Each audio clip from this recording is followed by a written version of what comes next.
This model has wide applicability to other vulnerable populations, and so the research is around prison reentry, jails, homelessness, long-term hospitalizations, any kind of institutional setting where people haven't had the chance to kind of, just live in society and navigate daily life and daily stress of figuring things out for themselves, have a hard time transitioning back, particularly when they've been there prolonged times or multiple times. So the safety nets and the wraparound supports that go with this program are a greater duration what typically happens. And so I won't go into some of the research, but what I wanted to quickly point out is what happens between having kind of services as usual and an evidence-based practice. The research largely comes from New York City around their homeless population.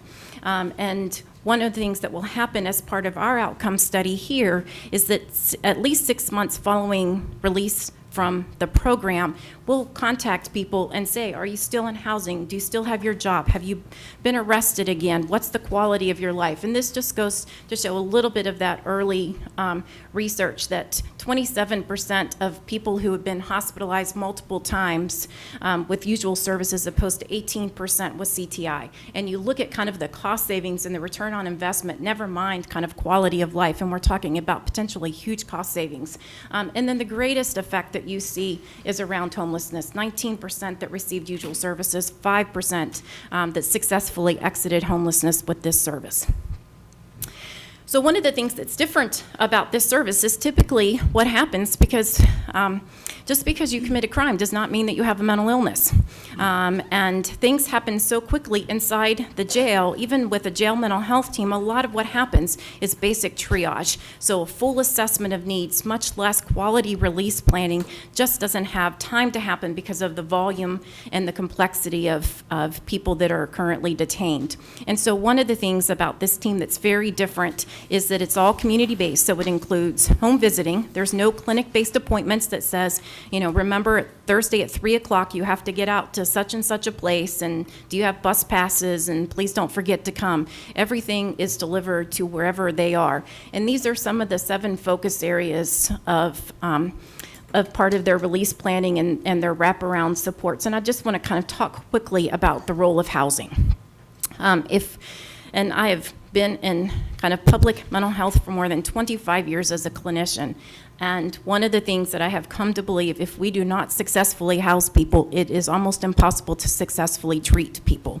And so for us, a housing first approach is imperative to the success of this program or any program for people in transition. So one of the things that accompanies this service, Alliance administers short-term rental assistance through private landlords for supportive housing.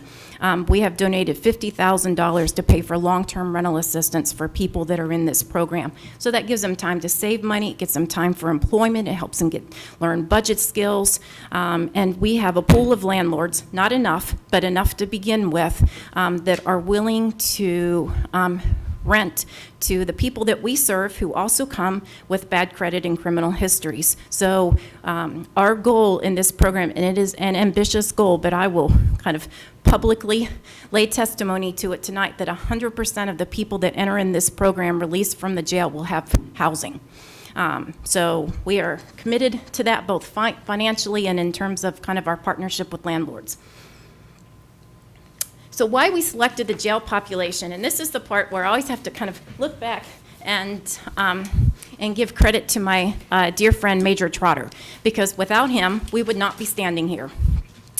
Sometimes the partnership between mental health and criminal justice is difficult at best. We are accused of kind of being bleeding hearts. We accuse them of being too punitive and harsh. And so somewhere in the middle of those conversations, we talk about how people deserve second chances and what it's going to take. You need to do what you need to do to maintain kind of safety and order inside the jail, and we also need to help people once they're released. And we need, part of that safety and order in the jail is to make sure that people with mental health issues get the help that they need while detained. And so without him, we really this would not have been possible, because the jail could have said, nope, we're good, we're doing what we're doing. It's mental health's responsibility to take care of them on the outside. It's the sheriff's office responsibility to take care of them on the inside. And so we are fortunate in Cumberland County to have the relationship with the jail that we do, because it is not that way everywhere. I can attest to that. And so these were some of the challenges. We sat down in the application process and said to Major Trotter, at the end of 2 years, when this grant is done, what do you hope we accomplish for you in the jail? And these were some of the things that are kind of daily challenges and obstacles inside the jail. And the one thing that I will just kind of say about this, and to you, we provided the PowerPoint in your handouts, is that with all of the turmoil of the mental health system, not only in North Carolina, but nationally, our jails have become the default psychiatric hospitals. They serve people with higher levels of acuity, at higher levels of dangerousness to themselves or others than ever before. We have 3 times more people with behavioral health issues in jails and prisons than we do in psychiatric hospitals. And so what we ask of detention center staff and what we ask of the leadership is much different than even 10 years ago in terms of kind of who's inside their jail and how they need to be taken care of. So our target population, this is an adult service, so it is for people 18 and older who are diagnosed or suspected of mental illness. And so it's good enough for us to do an assessment just saying something doesn't seem kind of quite right with that person. They have a history of erratic or non-engagement in treatment services. Historically, this is a very difficult to engage population. The draw of criminogenic patterns and lifestyles is sometimes just too much of a struggle for them on their own. Persons eligible for the existing diversion program, defined by 5 or more bookings within 2 years, 3 bookings in the last year. These are not persons who present a public safety risk.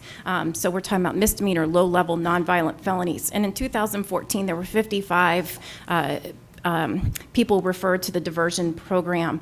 We are projecting that we will serve 40 people in our first year, which sounds like a small number, but given the intensity and the duration of the program, that's where we're going to have the largest impact. Sometimes it is a small percentage of the population that accounts for the highest cost and the highest utilization of public services.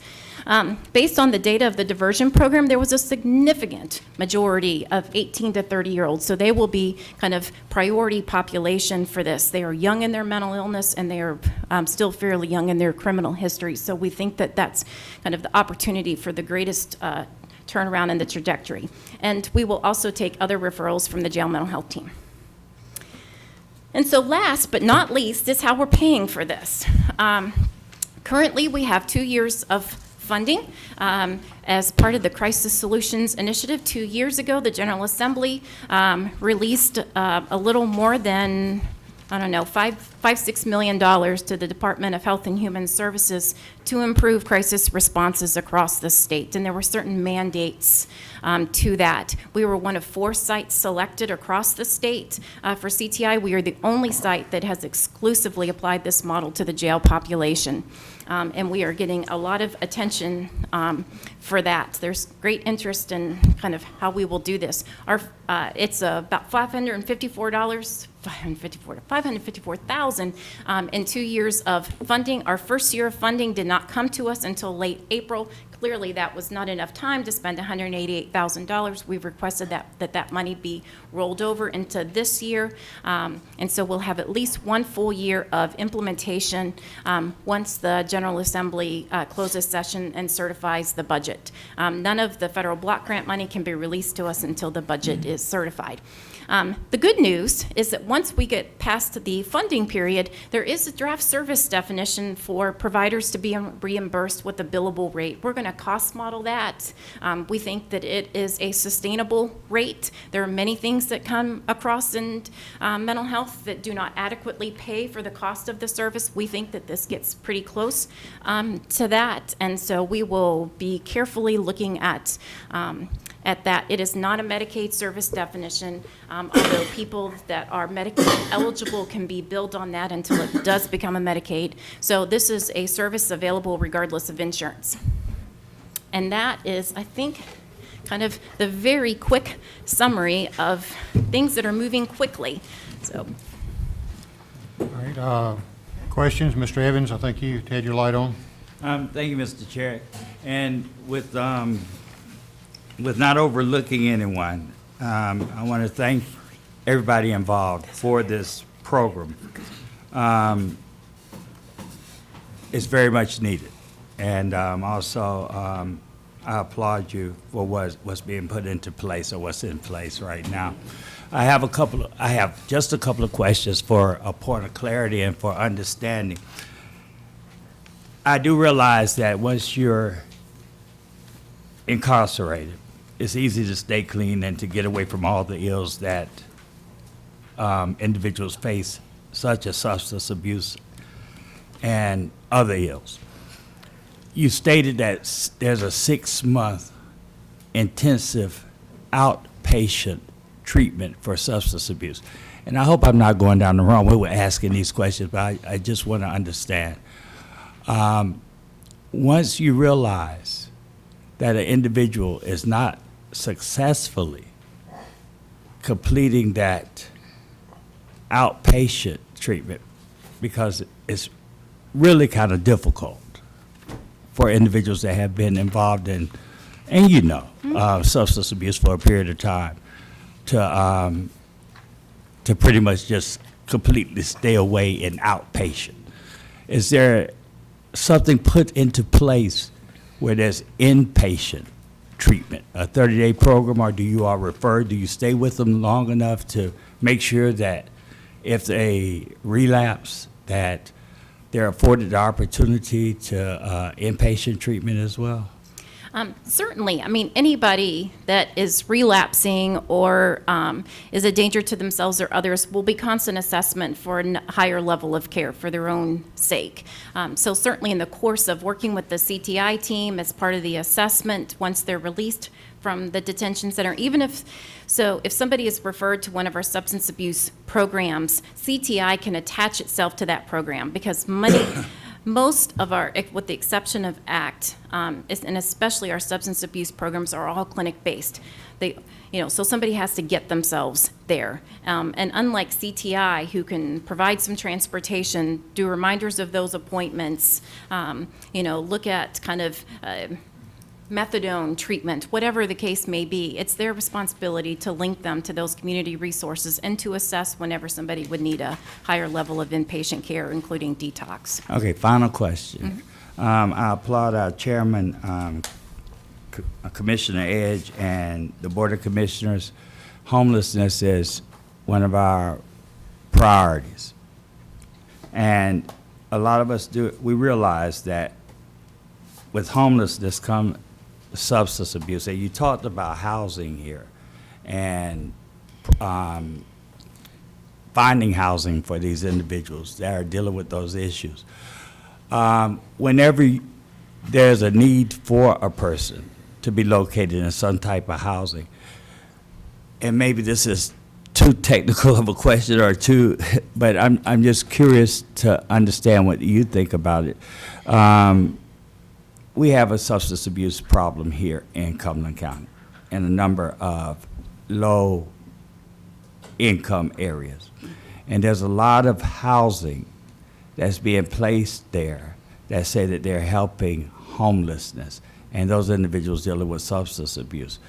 Do you monitor where these individuals are placed so that they are not placed in an environment that's conducive to them going back out and relapsing or doing whatever it takes to not to stay clean?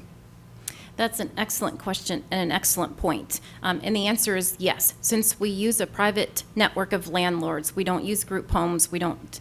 We can refer to Oxford homes and still help, subsidize rent in an Oxford house. I'm a big fan of the Oxford house model. There are also recovery homes. There are a number of housing options that we are that are in discussion in terms of developing the capacity for them here in Cumberland County.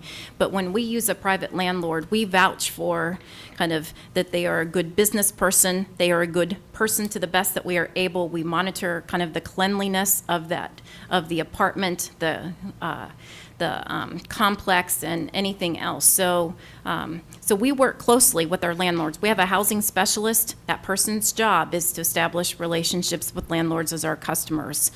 So if we get a complaint about a landlord, then we'll look into that, and that could be enough for us to not do business with them anymore. And I appreciate that. And it's not the landlord that I'm speaking in terms of.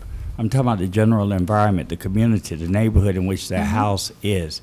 That's the concern that I may have in placing an individual there. But again, thank you so much for what you're doing.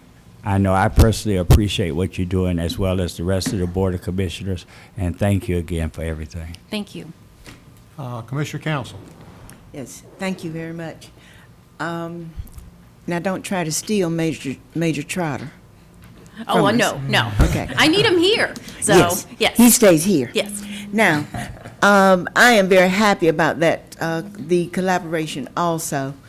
My concern is that Alliance currently contracts, according to this, with two providers who provide services in or with the criminal justice system. And I also, as I looked through, I saw a lot of funds allocated for training. I am very, very much concerned that we use that money here in the county of Cumberland, so that when the program leaves, we don't have people who have been trained that have come from Wake County and going back to Wake. Right. The funds here are designated for Cumberland County, to implement the service, and two, to make system improvements. And that is what you'll see some of the training. We're using a community change model called Collective Impact. And so the funds for there is to host the technical assistance and the facilitation for that particular community change model. It is not to kind of take that elsewhere. All those funds Okay, are designated for Cumberland County. So the persons who will be hired will be local people, hired and trained? Absolutely. Oh, I think I like you. I'm glad. It goes much better when you do. So, yes, no, they are all local. We need local experts. We need people that know the community resources, that have these relationships. Okay. Relationships follow progress. And so this is absolutely, Fellowship Health Resources is our selected provider. And we selected them. They run the post-release forensic program in our Wake County Jail, and they are nationally known for their forensic expertise. So, so they are moving into Cumberland. They will a have, minute. again, co-located space in the detention center, and they are looking now to rent local space. Okay, now that's just what I was talking about. You said Wake County. No, they're a They're statewide. moving into They're a Cumberland. statewide provider. They're actually a national provider. But they without a doubt are the leading experts in the forensic population, so. And when they leave, when this program, at the end of 2 years, we will have people in Cumberland who are certified to provide these services. Yes, the people that they are hiring are all going to Okay, be all right. Cumberland County residents trained in this. And after the 2 years of grant money, we will still be here talking about the success of the program and the sustainability. Absolutely. It's going to be a model for the entire country. Thank you. Thank you. Mr. Adams, you were next. You liked all. No, that's, Okay, Mr. Keefe. Thank you, Mr. Chairman. Thank you for coming and bringing this to us. As some of the staff know, we've been working on this for a long time, ever since it's coming. I'm very proud of what Cumberland County has done. I think we've really been on the forefront of identifying mental illness has the effect and treating the cause as best we can with what we have. But, you know, I'm going to ask you some questions, and if you don't know the answers, that's fine. Maybe even Major Trotter or Wayne would know them. But in our current jail right now, we have a pretty high recidivism rate. Do you happen to know what that is? We do not know what that is, and because there are two ways to look at the prevalence rate of recidivism. And so part of what we will do is, in the course of implementing CTI, is to devise a data plan that we can tell you what is the prevalence rate in the inside the jail. So now we probably have some approximate numbers, but nothing that has been tracked accurately. Well, the numbers that were given to us at one time, that include the entire the general population also, was 89% recidivism. And I would say that that's very high. Yeah, that is high, meaning that we need to take care of we need to do something with that. That means 9 out of every 10 people in our jail have been there before, right? Okay. We also, Major Trotter is saying that's probably truer than we want to believe. he but was yes. nice enough to be conservative with that number when he gave it to me about 2 Oh. years ago. Okay. The other thing that came out was clinically diagnosed mental health patients. At what percentage? Could you tell me what you believe as a rolling percentage that is in our jail? So that gets to the question of kind of prevalence, and there's two ways, and we'll be really quick about this. We either kind of screen people at the time of booking, and there is a screening instrument for a jail mental health screen, and we say that's the number, regardless of a diagnosis, regardless of past history, regardless of whether or not, you even behave yourself once you're inside the jail. That would be a number. And then the second number is kind of the prevalence of people once they have an official diagnosis. And those would look very different. I mean, so if you go just at screening, you're going to have a much higher number. But nationally, the average for jail for people with a serious mental health is about 18%. It's about 27% for substance use. And so based on even some of the data that we've looked at in the past and working with the jail mental health team, I think that there have been spikes where that has been much higher, maybe as high as 40 to 50%, but that is not kind of the overall trend in the jail. I think CIT is working. It's keeping people out of the jail that don't need to be there to the best of its ability. Well, they don't need to be there for a number of Right. different reasons. Yes. Right. It's Or higher they than don't any of need us to be- would prefer. They don't need to be in our emergency rooms or any of those That's other right. places like that. They need to be getting care. And I'll wrap this up, Mr. Chair. We've been working very hard with staff and public health for a number of years about the long-term care, not the long-term care, but the long-term care of mental health patients. What frightens me a little bit about this is, like every grant, it has a sunset. And we all know that mental health has no sunset. There are very few people that can take medication for 2 years and then be fine and never have to take it again, or stop seeking counsel and do that. So that is an issue with this program or any other program. Don't take me wrong. I like what we're doing because we are at least taking a proactive stance in identifying the issues. And I think what we have done by identifying the issues is a first step into eradicating as well as we can mental health and our jail population. So finally, and I'll wrap this up with providers. One of the keys to all of this is this mental health client or this mental health patient being able to see a qualified provider, and that qualified provider being able to charge for his or her services adequately to continue to fund this. Would that be a true statement? Yes, that would be a true statement. Okay. The only way that I believe that you can continue to do that is to have some sort of insurance with them, and I know that is a long-term goal. But without insurance, you will continue the revolving door of mental health patients putting themselves into jails and emergency rooms and even the CIT. So thank you for what you're doing. Just, in the end of 2 years, I hope that there's a workable solution to help out. I think we will be in a much better place. We're drawing on a strong foundation for success, so. Okay, thank you. Mr. Adams. And I just got a couple of questions, just about 3. That's all I have is, when you recruited your private landlords, what process did you do to make sure that, the entire community knew about that and had an opportunity to be able to participate in that? We are always recruiting landlords. So if you have some landlords that you think would be suitable for this, we are always happy to add extras into our pool. But how we have gone about this, we hosted a landlord recruitment and appreciation breakfast.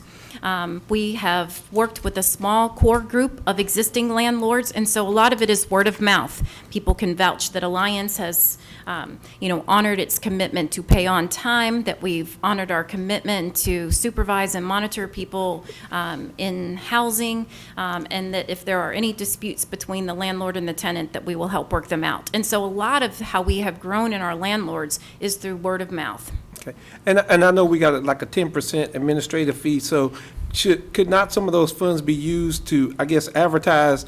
I mean, word of mouth is only the people that you're going to be able to come in contact with, and I just believe there's a lot of individuals in this community that may or may not want to be participating, but at least ought to have the opportunity to do that. So are we going to broaden that beyond just word of mouth? I mean, we've got the newspaper, we've got a number of places throughout Cumberland County that we can do that advertising.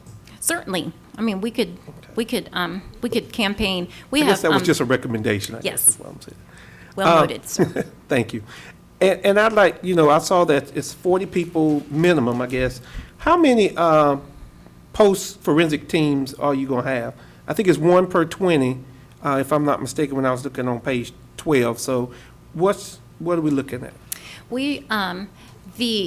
For the model itself, they recommend no more than a 1 to 20 Right. caseload ratio for the team. We're going to do a 1 to 15 caseload ratio for our first year of implementation. Since it is kind of a learning process for what it's going to take some extra effort to build community supports and wraparounds. But when this team is kind of fully functional, our plan is to get up to that 1 to 20 caseload ratio. So we're looking at about 3 teams, I guess? If we got 40 Well, people, so about some of that 15? depends on our cost modeling of this first team. Everything, of course, is to scale. And so if we broaden the target population to include people that are exiting homelessness, then conceivably we could start another team for that. And so we hope to take this service to capacity for all the vulnerable populations that cannot be well served through traditional mental health services. Okay. And my last one, I guess, is and this is just because I am a private attorney on the CTI Partnership Committee. I saw all the people that you had on there, and except for the private attorney population. So if I could make that recommendation to Alliance, at least look at that so we can have a recommendation, because they have as many people in the jail on any given day as the rest of those people. So if you and I can get together maybe. Absolutely. And we can probably nominate somebody. The for more that. the merrier. Thank you. Thank you, sir. Thank you, Mr. Chairman. Anybody else have any questions? Management? Mr. Lawson? Yes, Chairman Edge, I just want to also make the board aware that Ms. Oshel and Mr. Cannon will be participating on a discussion panel at this week's North Carolina Association of County Commissioners conference. There will be a session on CTI, and they'll be participating in that. And I believe Major Trotter is going to be a part of that as well, so they'll be there at the conference this week.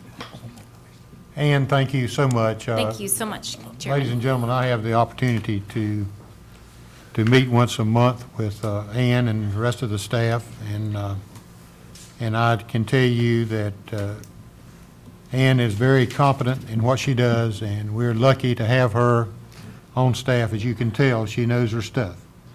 And with that, I didn't see your light, Mr. Evans. I'll That's call on you okay. again. It came on while you was talking, sir, but if you Okay, don't mind. go ahead. Thank you, Mr. Chairman. And I hope you don't mind me calling you Ann, but Ann. No, please do. Thank you for the presentation that you made, but I'm really. Bless you. Bless you. Bless you. I'm really concerned about that 6-month period afterwards, because it's very important, as far as I'm concerned, and I'm sure you too as well, that this is monitored, the process is monitored afterwards. And I don't know if I heard you mention about bringing individuals back into the productivity of the community, or reintegrating back into the community. As far as employment situations are concerned, what is being done to work towards that? Those individuals that have criminal records, those that have minor felonies, whatever you call the felonies and whatnot, and dealing with substance abuse. What is it that that your agency will be doing to help those individuals find employment? I understand the housing and all that stuff, but is there something in place for that? Sure. And one point of clarification about the 6 months, because CTI as a service is available for 9 months of duration. Okay. And then we do follow-up for 6 months to make sure that people are still stably housed, that they have access to medication, all those kind of things. We will not discharge anybody from CTI until we know that they are stable. It happens in adjunct to other services. So this is not a substance abuse service. If somebody needs substance abuse services, we'll refer them to that appropriate provider, that appropriate level of care, and the